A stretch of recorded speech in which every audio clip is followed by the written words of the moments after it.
زمن جميل كان فيه سمونا، كانت به أمجادنا تتوالى، كانت عزائم أمتي خفاقة، والله أكبر في السماء تتعالى.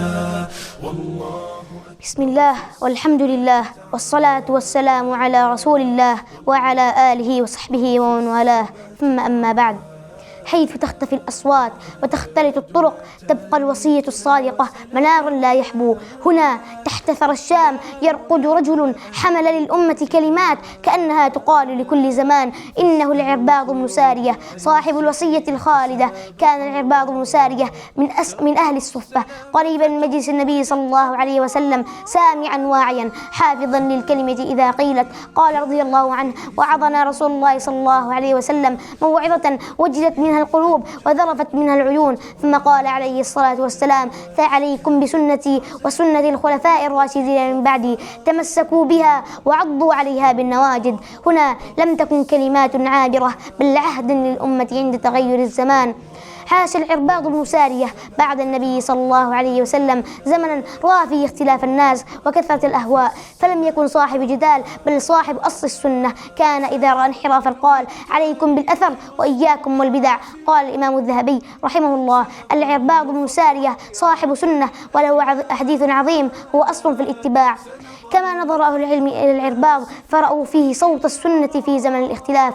قال الإمام أحمد رحمه الله: العرباض بن سارية، حديث العرباض بن سارية هو أصل في السنة والاتباع. وقال شيخ الإسلام ابن تيمية رحمه الله: وصية النبي صلى الله عليه وسلم التي يرويها العرباض بن سارية جامعة لأصول الدين، وهي ميزان النجاة عند الفتن. والتألق يمنة وشمالا، زمن جميل كان فيه سمونا، كانت به أمجادنا تتوالى، كانت عزائم أمتي خفاقة، والله أكبر في استقر العرباض بن سارية في الشام، فكان يعلم الناس ويذكرهم أن النجاة ليست في كثرة الطرق بل في صراط واحد. قال ابن كثير: كان من أهل الشام العلماء المتمسكين بالسنة.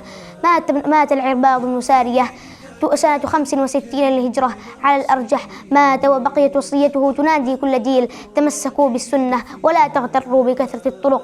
هنا تحت ثرى الشام يرقد رجل لم يورث مالا بل ورث منهجا ينقذ الأمة إذا اضطربت الأزمان. سادة تحت ثرى الشام، والحمد لله رب العالمين. زمن جميل كان فيه سمونا، كانت به أمجادنا تتوالى، كانت عزائم أمتي خفاقة، والله أكبر في السماء تتعالى.